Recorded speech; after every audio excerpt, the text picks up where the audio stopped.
Hi guys, it's Andre again, and in this tutorial or this video we're gonna do part 3 of SOOMLA Unity 3D profile. So if you haven't seen part 1 and 2, go and watch them first. And part 1 we download everything we need, the SDKs, the packages, and import them, and then in part 2 we configure everything, and now in part 3 we'll look at the code behind. So we'll go straight into it. First of all, what I've done initially when I installed or implemented the profile, I just went to the GitHub Unity 3D profile and went into SOOMLA assets, examples, Muffin Rush, and then example window. And then what I've done, I've taken the code from here, all the code that you see here, I've just copied it and pasted it into my project. And what I've done, I've put inside this class, which could have been named a bit better rather than Facebook Initializer, but the name doesn't matter at the moment. So all I've done is I've created this class, and we're going to run through it very quickly and talk about everything. So first of all, the instance. So we really want only one instance of this class running for the entire duration of the game. We don't want many instances, because if you have many instances and everyone has got events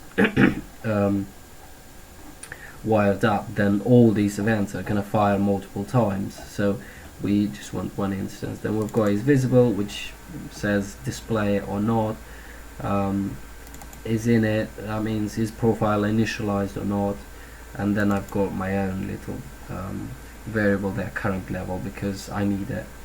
Target provider, Facebook, but I'm changing it.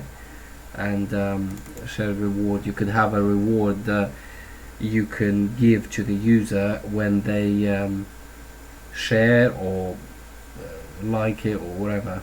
So we'll talk about that in a second. I've just done it separately. Now we've got the awake. That is from the, as I copied it, and that makes sure that there's only one instance and it doesn't get destroyed on load. Then the textures, that is really my images that I use to display the button, connect or share or whatever. So and then inside start, I'm actually initializing them. And the example that you will copy from here, you will see that all of them are stored inside resources, and so that's exactly the way I kept it. I've created a folder resources, and inside here I've got profile, and inside profile I've got all my images, connect, share, so all of them are there. And I'm doing it in the same way. So the Twitter, the T for Facebook, so it could have been F there, and then TW for Twitter there. So these just initializes the images, and then it goes straight into the profile events. And this is where you have your profile events inside start. And because this is only one instance, they will only be hooked up once. So first of all, on SOOMLA profile initialized, we set the is init true, and then later on in the code we will know that it's initialized, so we can use it. And then you've got all sorts of events here. I don't think I've got them all, and you can see I've only put them here for really for decoration, to show you. But you've got on login failed, on login finished. So because they're actions, they need to be defined like that.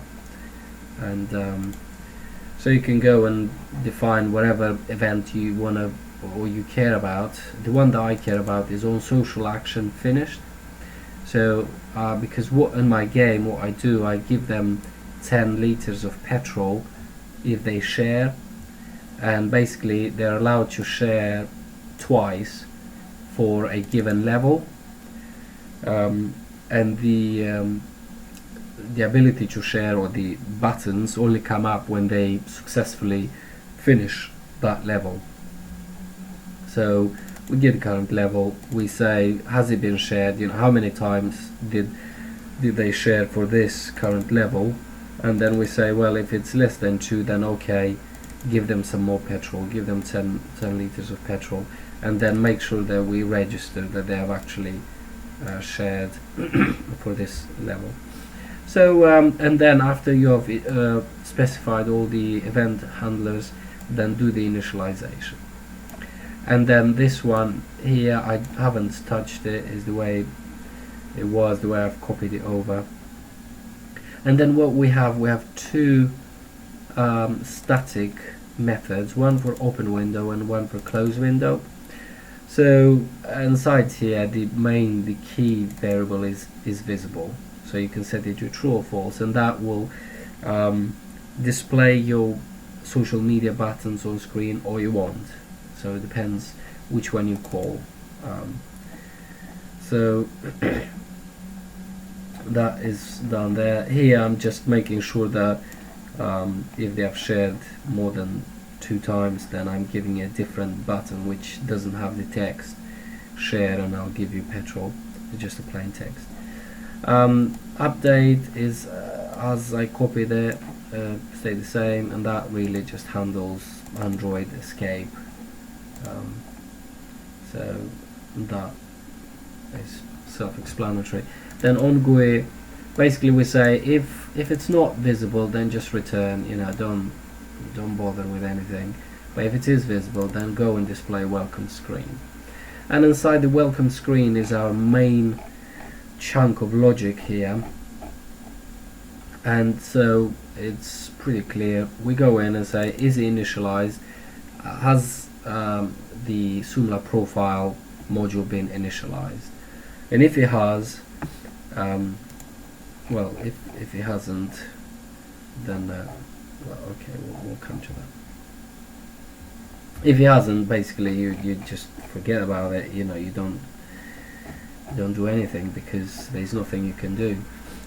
But then if it's initialized, then we say and we're going to deal with Facebook here first, so I'm drawing the Facebook button first. So I'm saying, is it logged in? Are we logged in on Facebook?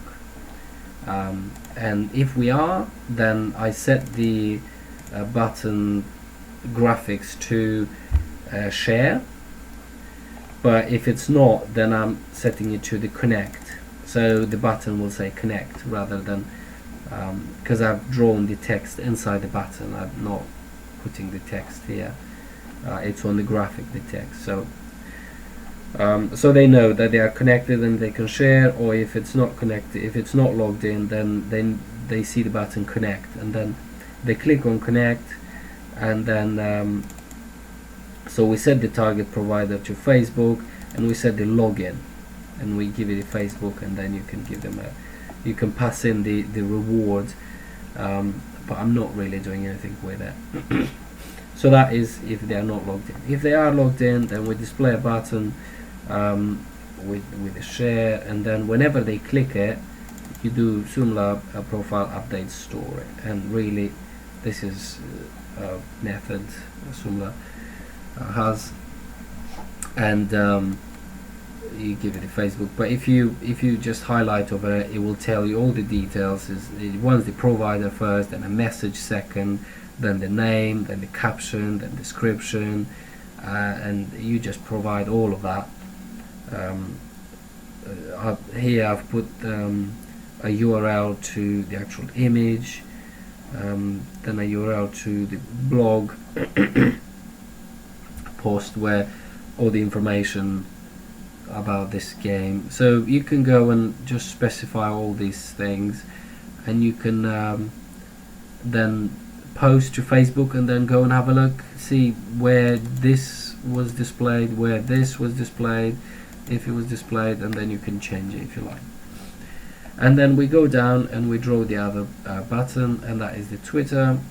So once again, is logged in, okay, display the Twitter share. And with Twitter, there's a lot less that we can play with here, and you just have a message there. I just say I've completed level so and so, and a bit of a hashtag there that you can monitor then. And then you've got a URL here that people can actually click on, and it takes them to whatever you like. I've put here, I think, my link to the Play Store. Got a tiny URL, or if they're not logged in, then you ask them to log in. So once you've got all that, I haven't got anything below. Once you've got all that, once they log in, you don't need to do any interface for logging in and sharing. That is all handled. You just need to call the methods, really. So once you do that, then just you're done. You just need to test it a little bit. Now in my game, the way I've got it is go away. Yeah, I've got it on every level. Whenever I finish it, I've got there Facebook, but it handles both, so my naming is not really good, but this is where I've put it. And then inside the finish, because I've got a finish collider, really, inside this class, whenever they have triggered the finish, they have reached the end, I just call Facebook Initializer open window. So remember, I'm just calling this one here, and because it's initialized, all I'm doing is setting it to visible, and the buttons appear on screen. And you can call that from other objects or scripts, because it's available in the entire scene. So this is it as far as the code goes. There's nothing else. Basically, I've just copied it, pasted it, messed around with it, changed it in the way that I wanted, and that's it. So that is that, and I don't know, maybe I'll do a video showing you how it works on screen, but I guess if you do, you can figure out on your own device. So that's it. That's part 3. That is done. If you've got feedback, or if you've still got questions, you know, you missed this or you missed that, leave comments under the video, and maybe if there's loads of questions, maybe I can do another tutorial to answer those. So I hope you enjoyed it. Like the video if you did, and all the best.